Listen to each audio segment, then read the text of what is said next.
All right, well, good afternoon, everyone, and thank you for joining us for the second session, not second session, what are we now, the fourth session? Third or fourth session of the 2021 or 2021 Older Adults and Opioids webinar series hosted by the Finger Lakes Geriatric Education Center. We are a HRSA-funded geriatric workforce enhancement program at the University of Rochester, and we have our partner with us, Christine Chappell from the Western New York Rural Area Health Education Center, and our other sponsor is the Monroe County Department of Public Health. My name is Laura Robinson, and I am the program coordinator for the Finger Lakes Geriatric Education Center. We are very glad that you could join us today. Before we get started, we just have a couple housekeeping items. There are two very important buttons on your toolbar. And first is the chat button, which will allow you to type hello and introduce yourself in the chat with a name, job title, agency, and location. We have people from across the country joining us today. The second most important button is the Q&A button, which will allow you to type in a question for the presenter. We are going to go through the presentation and hold questions until the end, but we ask that you use this button at any time during the presentation to ask a question so that the question does not get lost in our chat. Now I will introduce our sponsors. So the Finger Lakes Geriatric Education Center has been continuously funded by HRSA since 1999. We currently serve a 25 county area of the Finger Lakes region, but truly serve all of New York State through collaborations and many academic and community-based partners. Through these educational initiatives, we target all healthcare providers and family caregivers with the goal of transforming clinical training environments by integrating geriatrics into primary care delivery systems, resulting in an age-friendly health system, as well as dementia-friendly communities. The Western New York Rural Area Health Education Center, or R-AHEC for short, is a nonprofit organization headquartered in Warsaw, New York, serving 12 counties. The R-AHEC's mission is to improve health and healthcare through education. The R-AHEC addresses the health needs of its communities by focusing on health workforce development, preceptor development and student housing, pipeline programming, and rural healthcare technology infrastructure development. Our third sponsor is the Monroe County Department of Public Health, who has a long history of collaboration with the University of Rochester and the Finger Lakes Geriatric Education Center. The Monroe County Department of Public Health provides direct public health services designed to protect the public from disease and environmental hazards, and community leadership to ensure improved health status of individuals, families, and the environment. Their services include education, preventive services, and enforcement of health codes and medical policies. So I do have to go through a couple disclosure slides with you as well. So you will see on your screen, we have the title of today's session with learning objectives. Skip one. Our planning committee and presenter today have no disclosures to give. And I will email you following this session with information on how to collect your CME and or social work credits after we do attendance for today's session. So now I'm going to stop sharing my screen and invite Ann Olin to please begin sharing your screen while I do introductions. So our speaker today is Miss Ann Olin, and we are thrilled to have you, Ann, and you have a special guest with you as well. So Ann is the program manager for the Geriatric Addictions Program at Lifespan. Ann obtained her bachelor's in business education from the College of St. Rose, and then went on to get a master's and an advanced certificate in graduate studies in rehabilitation counseling from Assumption College in Rochester, Massachusetts. Ann is also a certified rehabilitation counselor, as well as a certified alcohol and substance abuse counselor. With over 20 years in the field of mental health and substance abuse, Ann has been at Lifespan's Geriatric Addictions Program for over 8 years. And we are thrilled to have her today with us to tell us about this program and some experiences with older adults. So Ann, the floor is yours. Thank you, Laura. Thank you all for having myself and Liddell. We're happy to be here and to share our information with you. So just to lay a little bit of ground work in regards to older adults and the opioid epidemic. Really the news and social media has given the world a lot of information about the opioid epidemic, all for the younger population. You very rarely hear anything about older adults. The good thing about all that media attention is that there's been many resources that have come about to help with the opioid epidemic. And we've certainly seen some progress in that area in regards to younger people use and overdose. However, in regards to the older adult population, use, misuse, and overdoses continue. So what do we know about how we got to this point with older adults? So we know that the Federal Drug Administration approved OxyContin in 1995. And the pharmaceutical company aggressively marketed opioids to physicians, stated that to prescribe them to older adults, very safe, and that they were not addictive if they are taken as prescribed. So then in the late 1990s, pain became the fifth vital sign. So we know that about 50% of the older adult population suffer from chronic pain. So when an individual went into the doctor's office and asked for something for pain relief, doctors instantly wrote prescriptions for OxyContin, Vicodin, Percocet, and other opioid painkillers.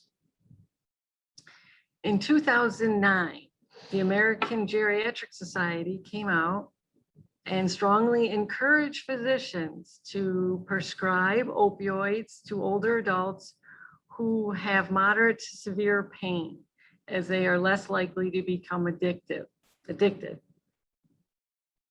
It's my understanding that the geriatrician, who was the chairman of the American Gerontology Society at that time, was quoted in the New York Times as saying, "You don't see people in this age group stealing a car to get their next dose." But I think it's safe to say today that that statement, older adults are less likely to become addicted, is not true. And that we know now that the drug takes over the brain, and it doesn't matter how old the brain is, it still is highly addictive.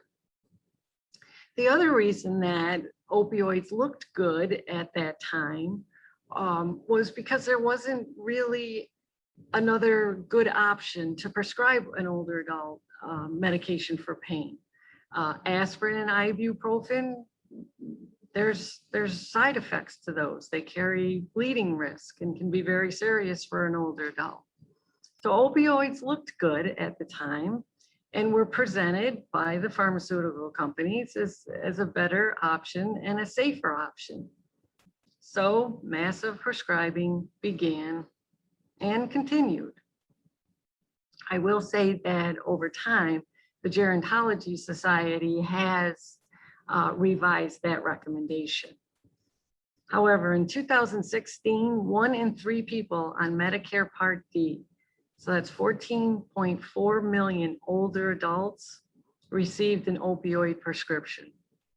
And 500,000 of those people received doses higher than recommended.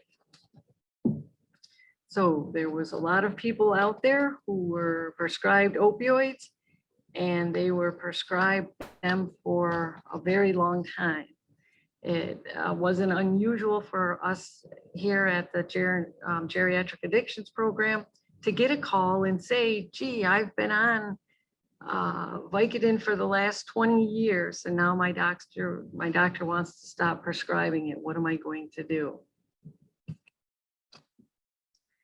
So older adults are at risk for the opioid epidemic is because, as I said, 50% suffer from chronic pain.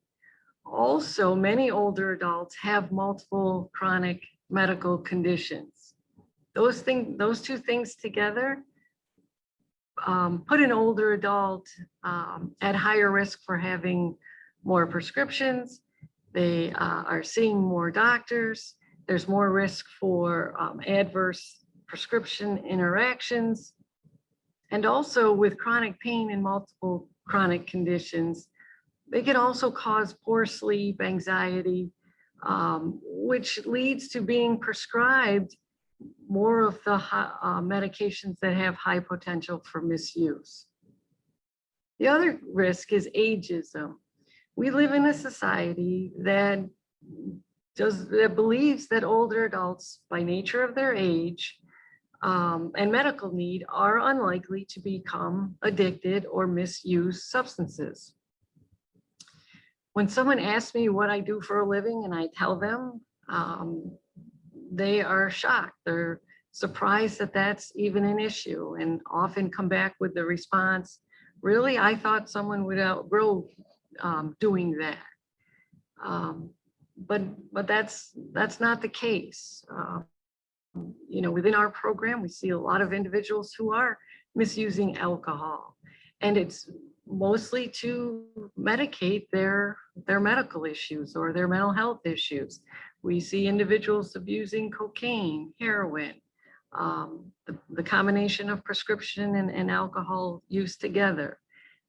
So it is still a problem in society, and we do need to work with older people to address it. The other thing about ageism is that oftentimes we'll have somebody say, well, gee, you know, my father really suffers with his back pain. What's wrong with him having an extra pain pill once in a while? Well, you're right. Your dad probably has worked a good amount of life, and he should enjoy his retirement. But we really need to work on finding healthier alternatives than taking extra medication and causing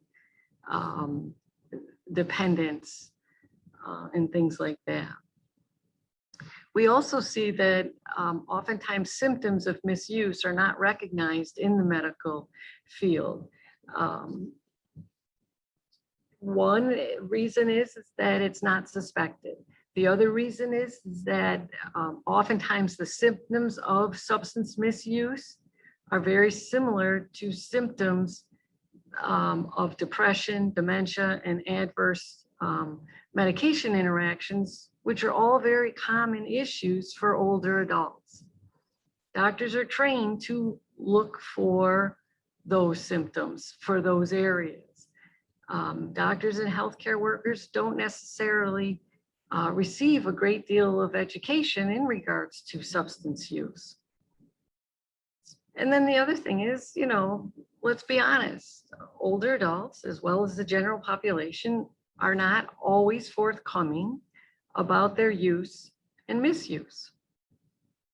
So why would that be? Well, because there's a lot of shame and stigma around substance misuse.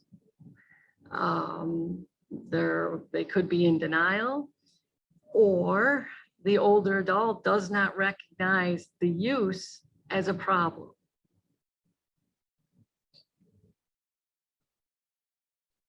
So what are the different ways that older adults are affected by the opioid epidemic? First off, we see people who just misuse their opioid medication. So an individual has a fall or goes in for surgery and they're prescribed an opioid. When an individual is on an opioid, they are 4 to 5 times more likely to fall because opioids can cause excessive sedation, impaired vision, and coordination. So if they have a fall, that may require a longer prescription or another prescription of an opioid. And as we know, the longer we're on an opioid, the more likely we are to become dependent on it. Some people can become dependent on an opioid within 7 days use. Another scenario that can happen is that a person can be prescribed an opioid for their pain or surgery. And as we know, opioids do take away pain, but for some people on them, it also gives them or creates a pleasurable feeling. It's a feeling of happiness and the sensation that all is right in the world. So if you take an older adult who has had surgery and has many other worries, that pain medication takes away all those worries. And it's not unusual to want that feeling to continue. So more opioids are needed to keep that going. The other thing that we see is that sometimes older adults who are prescribed opioids will use it for their pain. And then once the pain goes away, they're using it to medicate anxiety or to improve their mood. So I worked with an individual, Jim, who would go monthly, and this was prior to the EPACES program that New York State put in, but he would go monthly with a pain complaint to his primary care physician. It was either from shoveling snow or working in the yard. He'd get his prescription and he would take it for a few days for his pain. But then the rest of the month, he was taking it really to address his anxiety or to lift his spirits. So Jim and I were able to connect him with a mental health provider and worked on his anxiety. He was able to work with the nurse practitioner over there and get something for anxiety medication. But it was interesting, when I discharged Jim on our last meeting, he said to me, you know, I'm on this new anti-anxiety medication and, you know, it works okay. He goes, but you know what? Nothing ever makes me feel as good as that Vicodin. The other possibility that we see is older adults who have been longtime heroin users still using heroin. They've made it into their 60s, and due to healthcare innovations are healthy and still using. So they are interested in getting into treatment and oftentimes are very successful with the medication-assisted treatment options.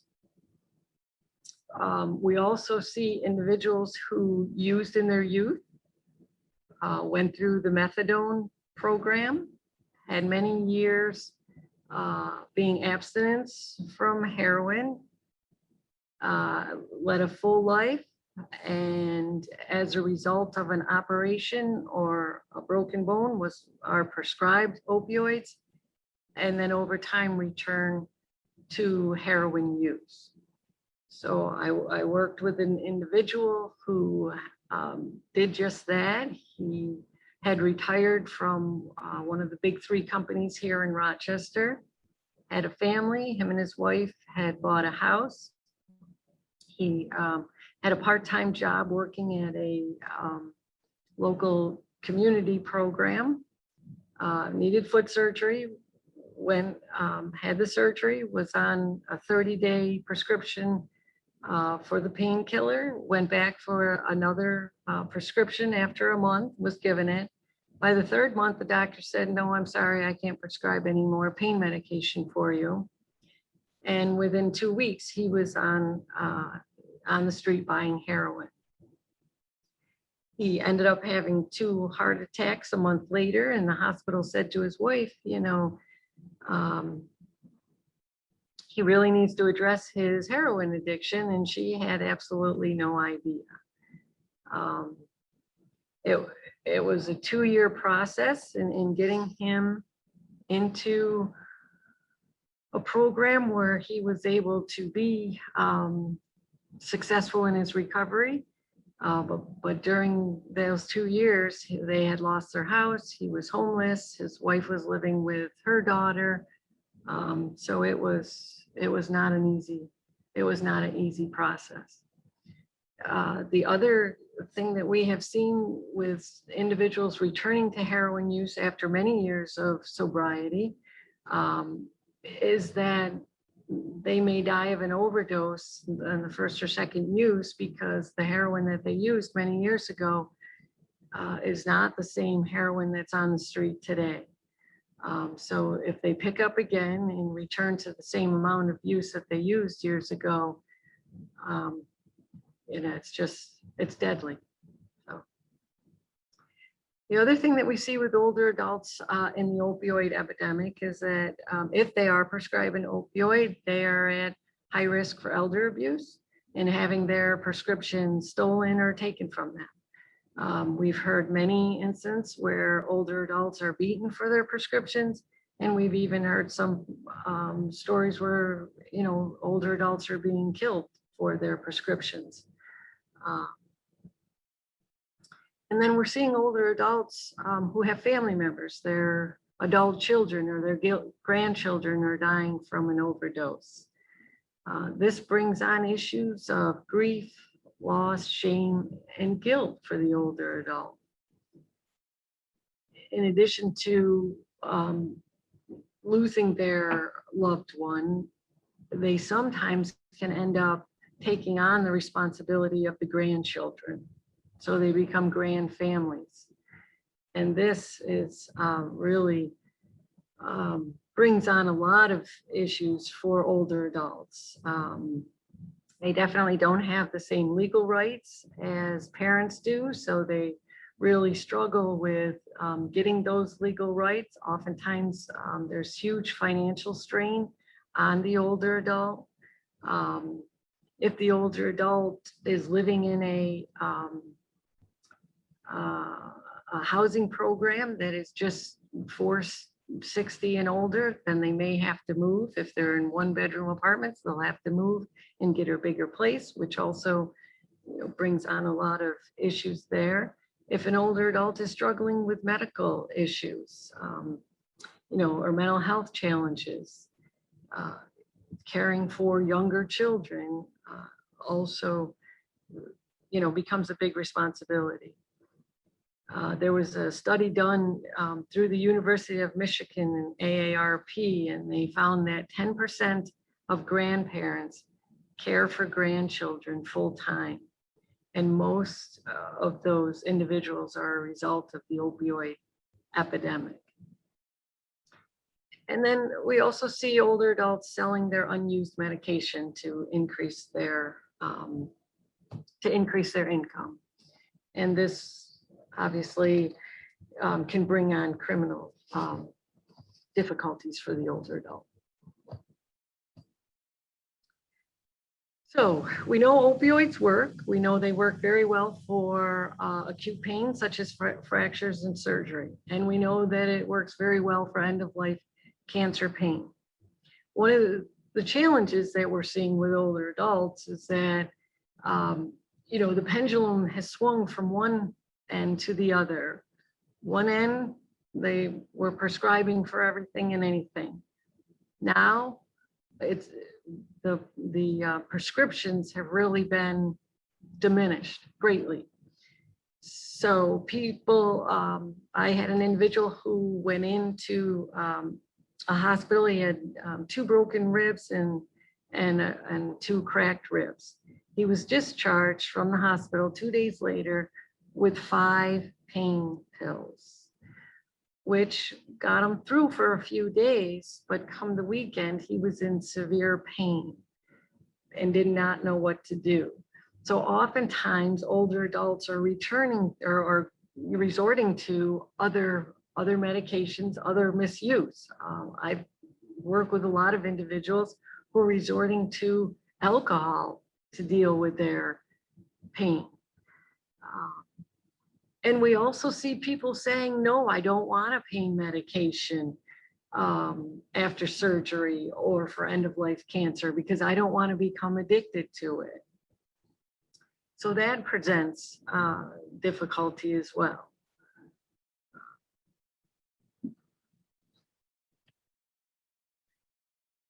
So I put this diagram up of this chronic pain cycle in that because I think it's really important to understand and that education, a lot of education is needed for older adults and their caregivers about pain, and that it does interact with a lot of areas in our bodies and in our daily lives. It certainly affects us physically. Chronic pain affects our ability to manage our medical issues. And that, you know, we need to work on everything at once, but yet, you know, one single pill is not the answer. We're definitely we're definitely a society of that we're intolerant of pain, that we should have no pain, and that if we do, a pill should be able to take care of it. But that's unrealistic. And that oftentimes more is needed than just a pill. You know, we really need to take a look at a person's whole life and find alternatives to help them with their pain. Chronic pain definitely needs to be addressed. It certainly causes depression, it causes anxiety, puts people at a higher risk for falls. It decreases a person's functioning ability to take care of activities of daily living. It decreases their socialization. It affects sleep and appetite, and overall creates poor quality of life for an individual. Recommendations are to do medication along with alternative options such as physical therapy, deep breathing exercises, but proper nutrition and emotional support, socialization, those things are also very important for an individual to help them manage their pain.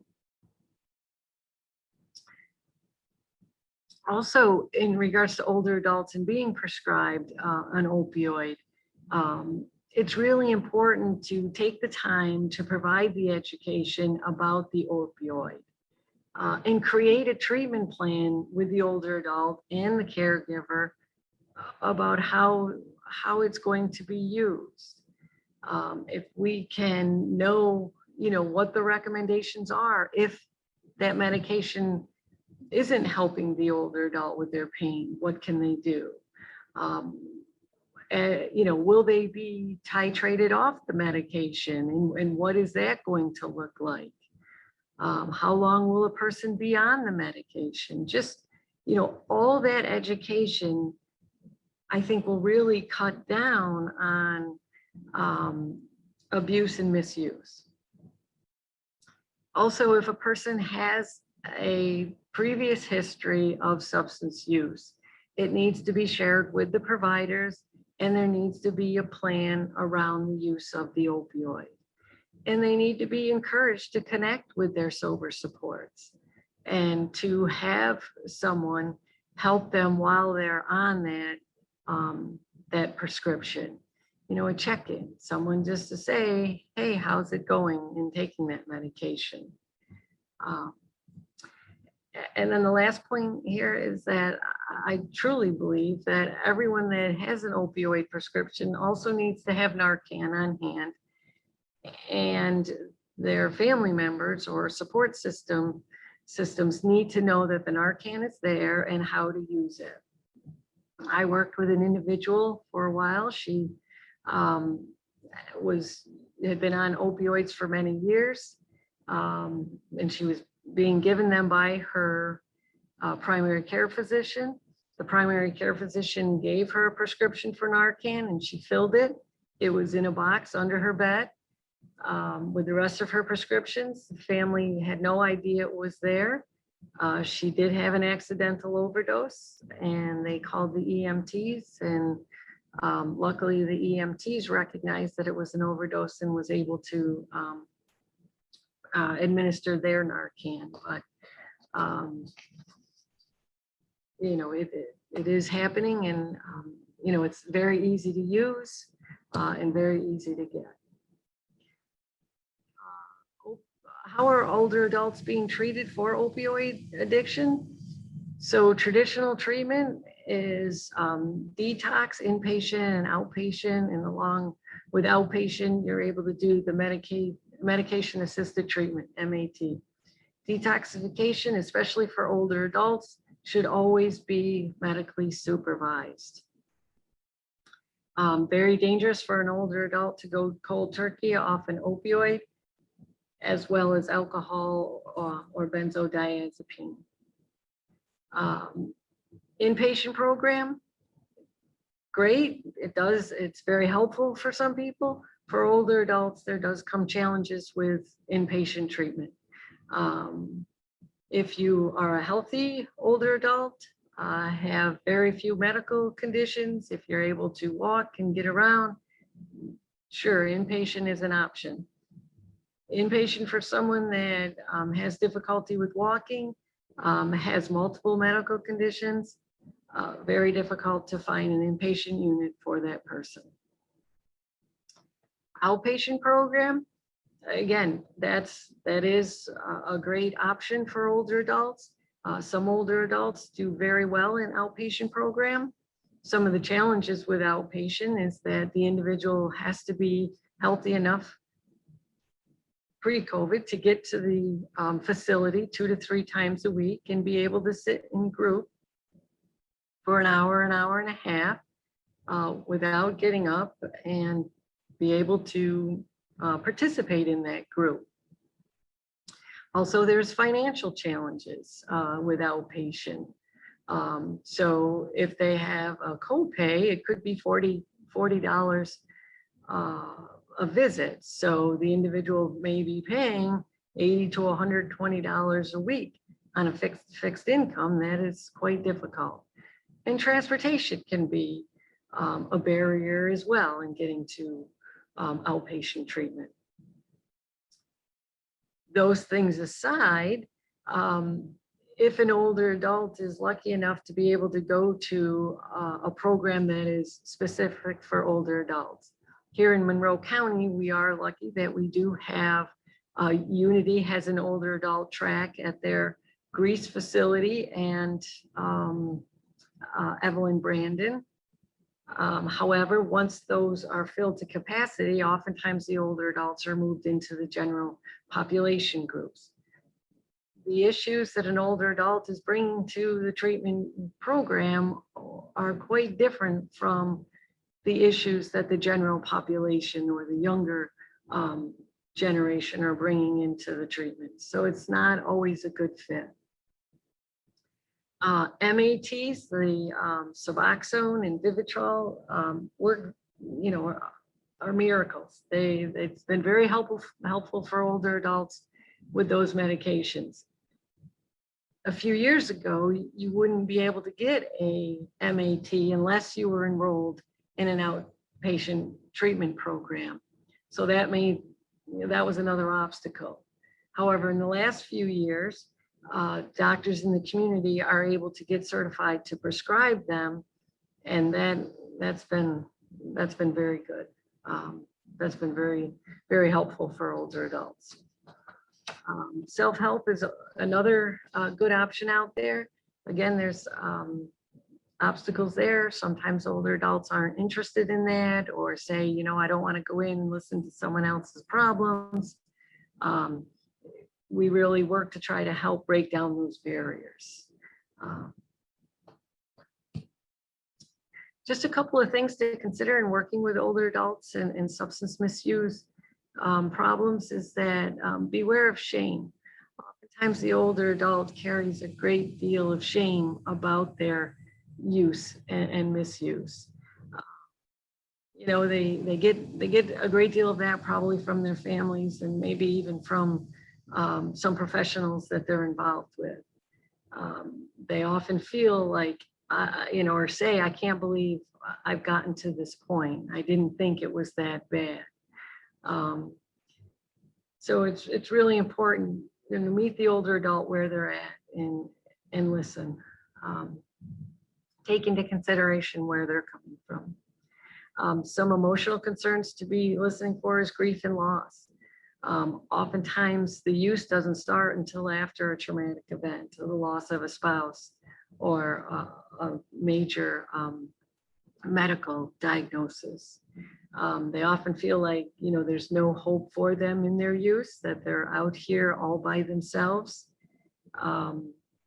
So if you can provide that support and instill hope, that's that's very, very helpful. In working with older adults, we really are careful of our language. We don't use addict or an alcoholic. Those are negative terms, labels. We use misuse and talk about, what do we need to do to address this use and how can we cut down so that they can be healthy and safe in their environment. Just a little bit about our geriatric addictions program here at Lifespan. We are a community outreach program. We're not a OASIS certified treatment program, but by being a community outreach program, we've been able to go out in the community and meet with older adults in their homes. We've been doing this since 2001, so I guess this is our 20th year. We've been able to use the harm reduction model. So we're not asking for abstinence when we're walking in the door. In fact, we often hear, I'm going to tell you right now, I'm not going to stop drinking or I'm not going to stop using. And we say, that's okay. Are you willing to cut down so that you can be healthy? We do a lot of collaborating with a person's support system, with their primary care physicians. We do oftentimes refer people to the mental health system, and sometimes we are able to refer individuals to the chemical dependency program, and they do very well. We work with people 55 and older. They need to have a home because 99.9% of our work is done in an individual's home. And we do ask for a contribution of $16 a month for our service. If someone can, contribute, that's great. If not, that's okay as well. We do not provide the service if they are not able to contribute. So at this point, I'd like to introduce you to Liddell, who is a courageous and hardworking man with a very kind soul. Liddell will share with you his journey of substance use and recovery.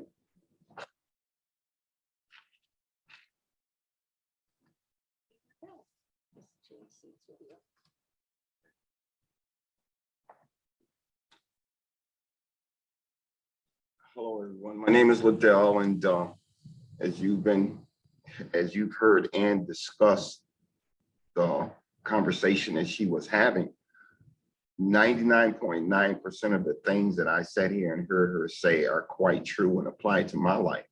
And she's been an inspiration to me and very knowledgeable and informative on the information that she has. So if you get an opportunity here at Lifespan, reach out, all right, and just tell you a little bit about myself. I was born in the 50s, and so it's been a little while ago. So my mother was 41 years old when I was born. My father was in his 60s. So, and I grew up in a family of four. There was me, and I had two sisters and another brother, and they all had children older than I was. So I'm their uncle, but a couple of them are older than me. So I'm used to growing up, pretty much by myself. And at that time, as I look back, there was a lot of loneliness, involved around that situation. I remember one day, me and one of my nephews, my first use was me and my nephew, we were at my sister's house, and my uncle, my sister, and a couple of friends, they were all playing cards, and he and I was in the bedroom. And so he kind of challenged me, to do something that he wouldn't do, and that was go out and get a beer. And what I did was, because I was the younger brother and the younger nephew, says, well, I'll do it. And went out, and I got the can of beer. And back then you had to open beer with a can opener. And there was no twist off or pop up caps and stuff like that. So I got the can and came into the bedroom, and he and I started discussing it. I says, well, since I did it, I'm gonna go first. And I turned the can up to my mouth, and immediately I ejected it, because what it was a can of cigarette butts and mixed beer. And that was something that I'll never forget. But doing that brought shame, some sadness, because I was embarrassed in front of my nephew for doing it. But that was my first remembrance of taking a drink, 6, 7, 8 years old. My next remembrance was on 10/4/67. And the reason that I remember that so vividly is because it was a friend of mine's birthday. He had just turned 18 years old. He wanted to go into the service. This was during the Vietnam era. And he was very interested in going to the service. So, back then you had your draft card at 18, and he had just got his draft card. And so we were kind of celebrating that. And I drank some peppermint schnapps and had never drank any alcohol before. And somehow or another that evening I went home, and I don't know how my mother and my father realized it, but I was drunk. I didn't see anything. No one in my family really drank to the point of intoxication. So I didn't know what drunk looked like. But they, as I woke up later on in the evening, which I came to find out it was a blackout that I had. And later on, my mother told me on a slide note what had happened. And that was my first recall of being drunk. Growing up, for me, was like I was in a single family house, and it was just me, my mother, and my father. So loneliness played a big role in my life at that time, not having any brothers or sisters in my house to share anything, to learn things. It was just growing up, and I had to learn these things on my own. So some of the things I got right, and some of them I didn't do so well in. Growing up in my neighborhood, I lived in a neighborhood where it's like if your mother or my mother went to the store and someone else's mother had came in a day or two before, and they said, well, I seen Mrs. So-and-so's son do this or do that. The next day, my mother came to the store, and the store owner told my mother what he had heard. Before my mother said anything, she came home and beat me, and then she would ask me, was it true? And a lot of times it was true, and sometimes it wasn't. But that was the neighborhood where they talk about the village raising the child, and that was what I grew up in, was that village. And and I'm happy about it. I mean, it gave me a lot of respect for community, gave me a lot of respect for family, gave me a lot of respect for just other people, just learning to love them. At that time, around that time rather, I learned that my mother's husband wasn't my father. And I had never, until now, in past my middle 60s, never seen my father, do not know who this gentleman may be. But my mother's husband was very loving, very kind. He taught me, how to fish, do things like that. He taught me how to become a young man, and very thankful, that I had a man like that instead of an abusive father, or someone that didn't really show me love. But it was tough realizing that I never knew who my father was, because growing up, my brothers and sisters were like Ann's complexion, believe it or not. And me being the complexion that I am, I always wondered to myself, or thought in some way I was adopted, and that right there created uncertainty, solitudes, to single myself out. I never really quizzed my mother about it, but later on, it just, everything shall come to the light. And one thing that did for me you know, maybe being a younger child and being raised by an older parent, uh, it brought me love and respect for my mother, because there were times when there's certain things that I just would not do because of the love and the respect that I had for my mother. It was embarrassing for someone in our community to say that they saw her son do this or they saw her son do that. So there were certain things that I just wasn't going to do, you know, because of the respect. And for me, that was what I call going to that edge. You know, I could go to that edge. It was, you know, but when I was with other young guys or something, I just let them go. I remember one time my mother told me, she says, there was a fire down the street from our house, and I was getting ready to go down there like everybody else. She says, "So, whoa, stop, stop, stop." I says, "What? Why? What's wrong?" She says, "Stay right here, and when they come back, they're going to tell you exactly what happened." And you know, I found that out about a lot of things in life. You know, you don't have to run behind the fire truck, you know, because sooner or later somebody's going to come back with the information that you didn't have to risk your neck out for. So I thank God for my mother. Thank her for my parents. At the time, I learned that I heard Miss Ann talk about just now, that she says that they don't use the word addicts in this program, which I've never heard her say that. I mean, she's never used that term. I've never heard her use that term toward me or anyone else. But when I was growing up, there was only winos and junkies. You know, an attic was a thing or a place where you stored furniture or used clothes or something, you know. So to me, that's what it wasn't an attic, it was an attic. So that's where, for me, I got knowledge of that word, you know. And to me, growing up, you know, everyone was always pointing fingers. Oh, there's so and so, you know, he's a winehead, he's a junkie. Nobody wants to be that person, you know. And I especially didn't want to be that person. So my first awareness that I was an addict came in a very strange way, very strange way.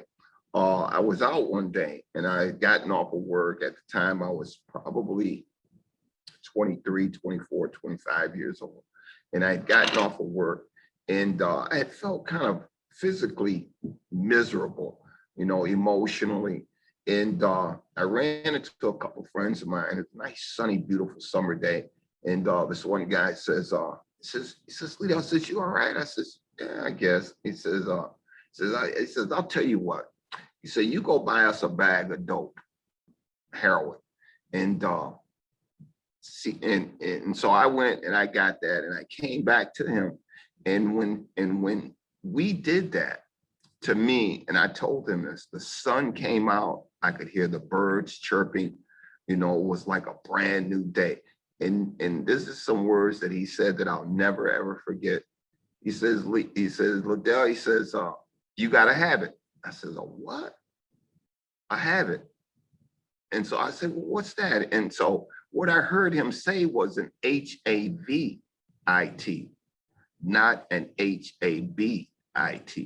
And I don't know if it was my ears or just his mouth that was saying these words, but yes, I had both. You know, I had to have it and I had to have it. So that's kind of like when my knowledge of addiction came in.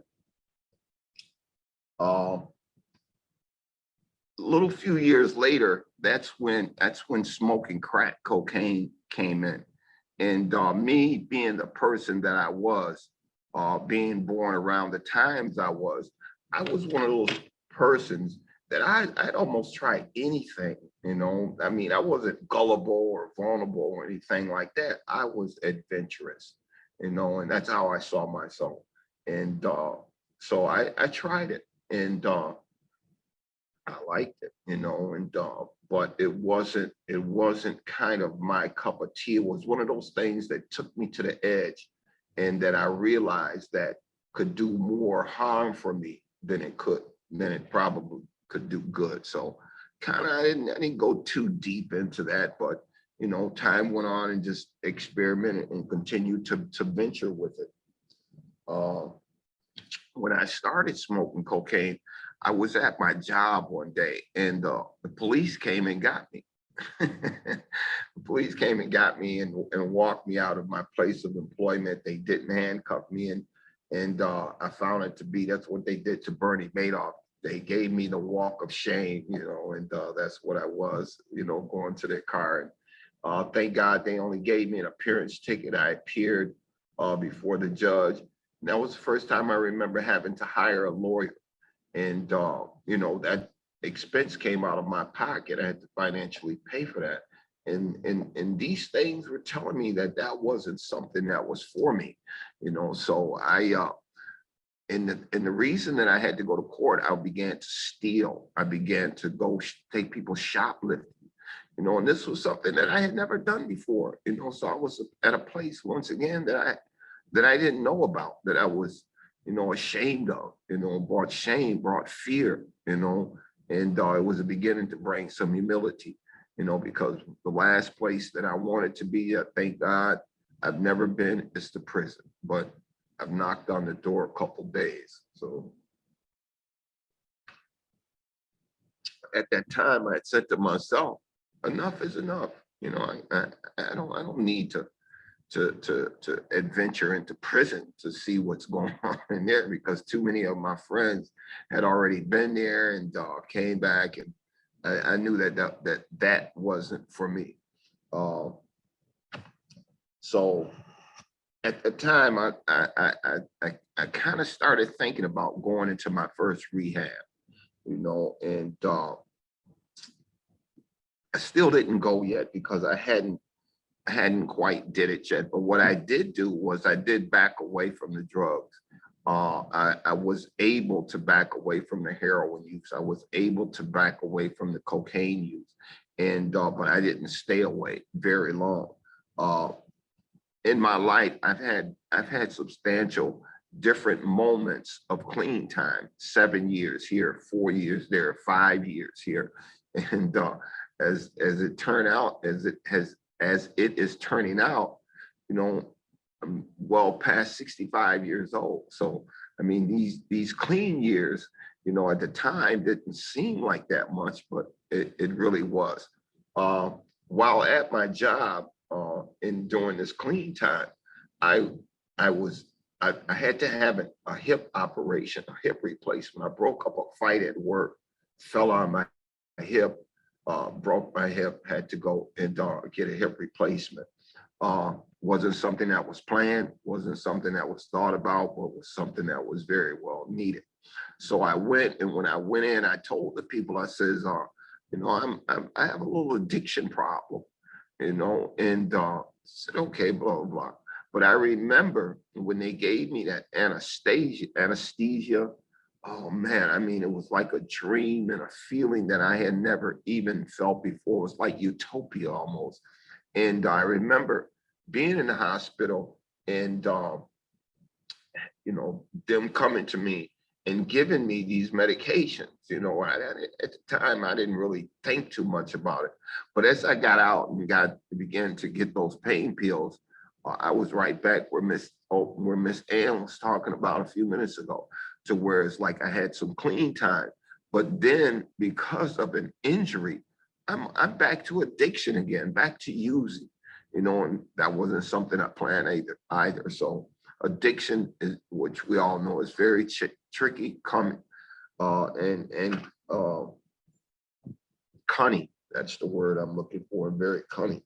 At that time, after the surgery, after going back out, spending some time, I did go into my first rehab, and I realized that I lied to the people. I told them that I had an alcohol problem, to where it's really, for me, I had a cocaine addiction problem. So I wasn't being honest.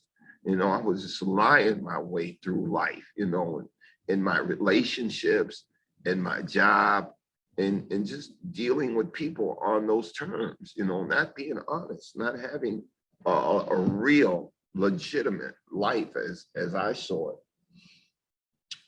But after a while, I I began to go to AA meetings, and I heard this guy tell this story about being a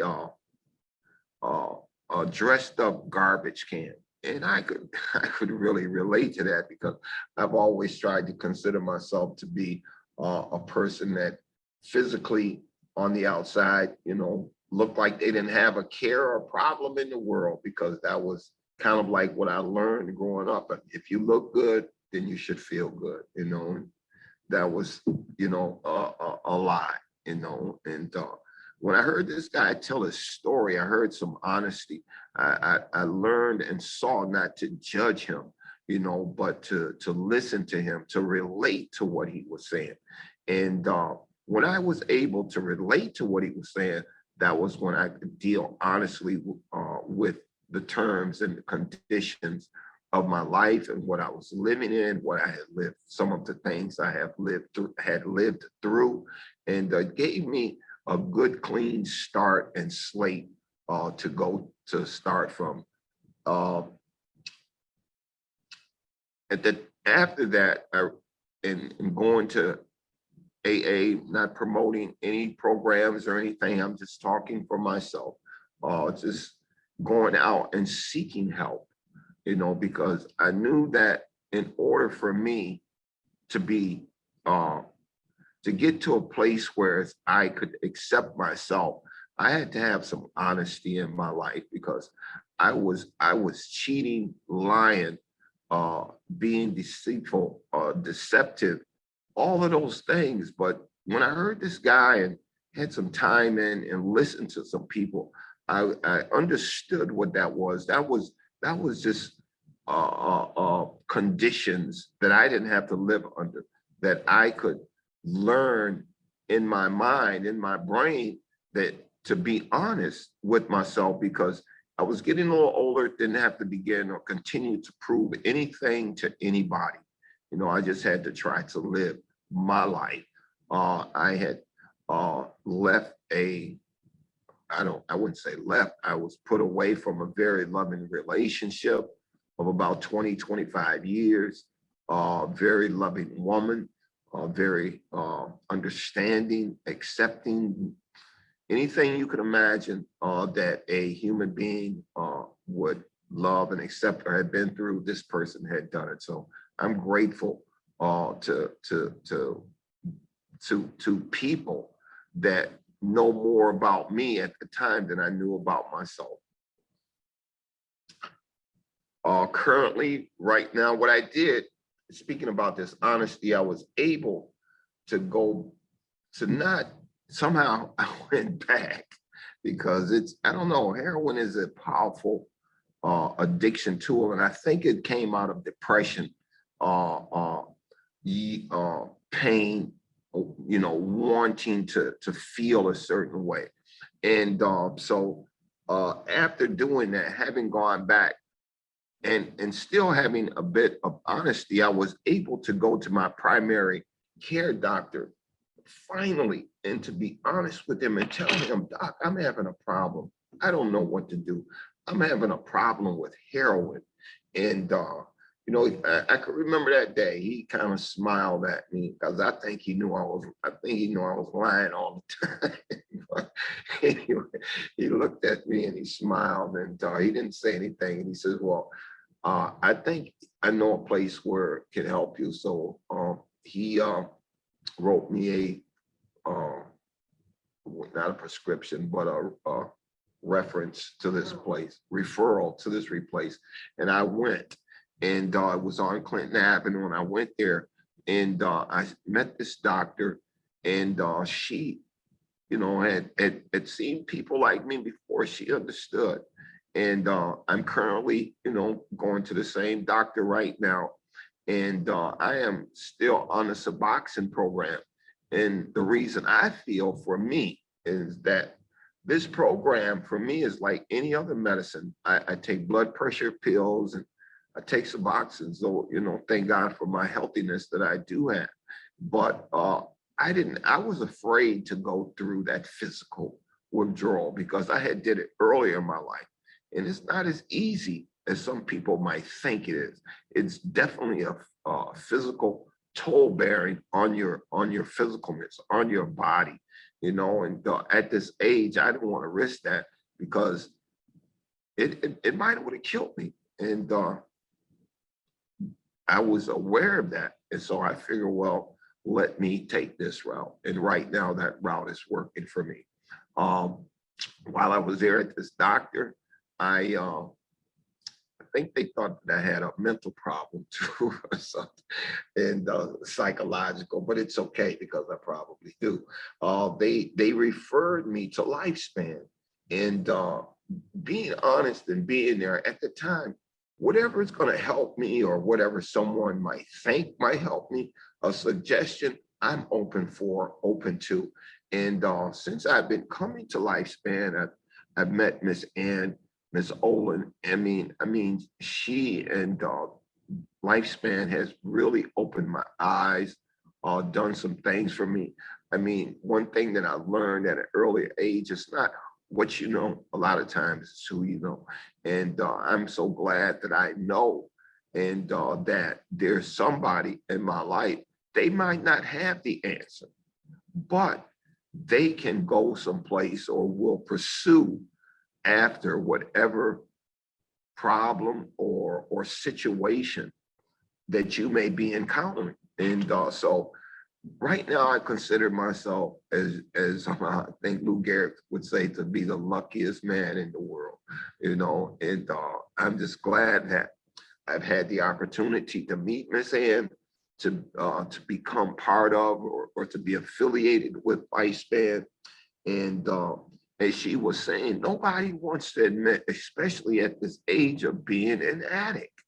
You know, that could be somewhat embarrassing, but like I said, I don't let other people's opinions judge who I am today, because I'm not living for other people. I'm living my life. I'm retired. I was able to put 30 years on one job. I live on a retirement and a pension, Social Security. And I'm kind of like that borderline person, to where it's like, I can't afford financially this service, and I can't afford financially not to take this service. So kind of like caught in the middle. And that's kind of like where Lifespan has really helped me out. So I just wish to relate to anyone that's looking or watching or viewing this or hearing this, for that matter. I mean, if you're having any type of mental, physical addiction, non-addiction, family issues or whatever, and you're in that 55 elder group, get in touch with them, see what they can do for you.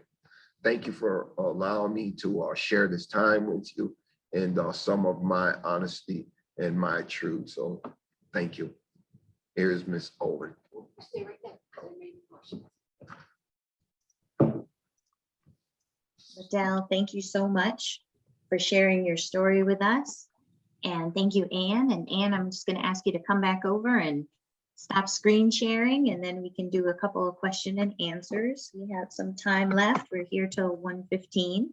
I do want to read you both some of the comments that we had in the chat. So Adriana wants to know, is there a program similar to Lifespan in the Western New York area? So I know we're here in Rochester, Finger Lakes, but I guess Ariana's from Adriana, sorry, is from the Western New York area. Do you know of any services there?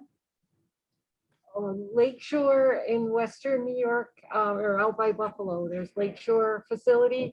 I do not believe there is another program in New York State that like the one we have here at Lifespan.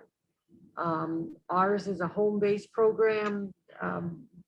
The other programs within New York State, my understanding, are OASIS certified and have to follow those guidelines. Okay. Thanks so much for that. And then just another comment, couple comments for Liddell out of the chat. Liddell, God bless you for sharing your story. Continued good health to you, sir. And then also Liddell is a shining example of the great courage that many have, but few call upon when difficult times come to them. So thank you again for sharing your story. And then Beth, I know Beth had to leave early. She said, "Dear Liddell, no question for you. As a healthcare provider, I would like to thank you for your bravery and candor in telling your personal story.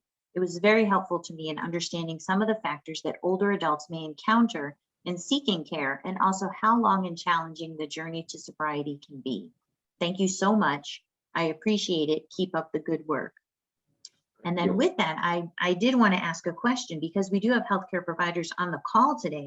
Liddell in particular, what do you want healthcare workers to know about people with substance use disorders? And then what is the most helpful thing for healthcare practitioners to do? To your first question, I would say that, and I can only speak from my point of view. Sometimes people, and when I say people, I mean, think they know everything, think they have all the answers, all the solutions, and that's definitely not true. You know, so when I was given the opportunity to come into something, I had no knowledge what lifespan was about, you know, but I knew that that was an opportunity for someone to help me. And what I knew, I needed help. And that was what lifespan offered me. And from what angles or opportunities I didn't know, I didn't care. But I've learned that it's all type of angles, rather if you need information about a medicine, or if you need information about a lawyer, if you need information about almost anything, you know, that person that's working there for lifespan is there to help you. Your second question is that I don't know what I would do without them right now. You know, I mean, I'm so thankful and so grateful and so appreciative. One thing that I've learned from my addiction, from working with others, is to appreciate whatever you, speaking about me, can do for them, or they can do for you. If I can help anybody do anything, just ask, you know, because I'm always willing to give back. I'm that person, you know, willing to give back. What I do every time I go in my house, I stick my key in my door. I say, thank you, Jesus. Does that answer your question? A little bit, thank you. Okay. But I have another question here for you from Lindsay. She said, what options are there for an older adult who needs inpatient but has medical conditions that make it challenging? So I don't know if Anne, you would be able to take that one. And that's a very big challenge, and we end up calling all the, you know, we go down the list of the inpatient providers and present a case to them and ask them if they'll consider admission. So that is very challenging. Sometimes we have some good luck with Norris, but it's definitely a challenge. There are some programs out there. There's a lot of programs that really aren't able to accommodate older adults with medical conditions. It's, you know, in working with older adults, it's, you know, really important to be creative in our options. And what we have done with some individuals is have them go through detox at a hospital, and then do a respite stay at an assisted living facility. So they have some nursing oversight. They have, you know, other professionals there to help them. And then we go in and meet with them weekly to talk about their use. They're in a safe environment. They're not necessarily around alcohol, although we're certainly very well aware that a lot of the assisted living programs, one of their marketing tools is that they, you know, have happy hour. But we are able to work with the staff and, you know, to address that the person is there to stay clean and sober. But it gets them out of their home environment. It gets them away from the alcohol and their habits for a period of time. We have been successful in that way a number of times with older adults who have not been able to go inpatient. Thank you, very helpful. So the next question is kind of for both of you. So I know there's some clients that you see that are reluctant to take advantage of your services, or reluctant to accept offers of help, because I know people that are in that have a substance use disorder, they have to hit their bottom. It has to be, they have to be the one that says, okay, I'm ready to go through recovery. So what do you do, if anything, to engage reluctant clients or participants of your program? Sure. Do you want me to answer? I'll answer from my perspective and then you can. So, we're always coming at it as their use in regards to their health and well-being. So, gee, have you noticed that you don't feel very well in the morning after a night of drinking or using? Would you consider decreasing that amount or being abstinent for a period of time and to see if you feel better? It's not, it is a process, and we're going on a weekly basis in meeting with the person, and it's usually for about 45 minutes to an hour. It's not necessarily always talking about their use. We're also talking about them, and they're sharing their stories with us. And so we're really taking the time to develop that relationship with the individual and to develop trust. And over time, there is willingness to look at their use and how it has affected their life. And it's not unusual for someone to say, I didn't believe everything you said the first couple of times you came here, that I was feeling sick because of the alcohol use, or I'm not taking care of myself. But now I can see that was the truth of it. Thank you. And Yeah. I just would like to say, from my point of view, of the users or person's point of view, is that I hear, and for me, reluctancy at some point in time was denial. I didn't want to be honest with myself. I didn't want to try anything to try to get me from where I was at, and I needed for my life, my breathing, to get from there. And I think that over time, I became willing. I wanted or was willing to try anything to get me out of the death grip, the mental craziness, the psychotic thinking, that place that I may have been, to where I was willing to try anything. And I think that the reluctancy comes from fear, part of it. But, there's nothing, I found that there's nothing to fear except the fear that I carry, not the fear of someone helping me or the help that I can get from someplace else. So what I'm hearing from both of you is that we've got to wait until you're ready, but then also as a provider, we've got to keep being willing to ask and keep just being there. And it's that change is difficult. Any kind of change is difficult, and you're addressing a substance being misused, but that substance has been helpful. It may have caused a lot of difficulty, but at times it has been helpful for that older adult one way or another.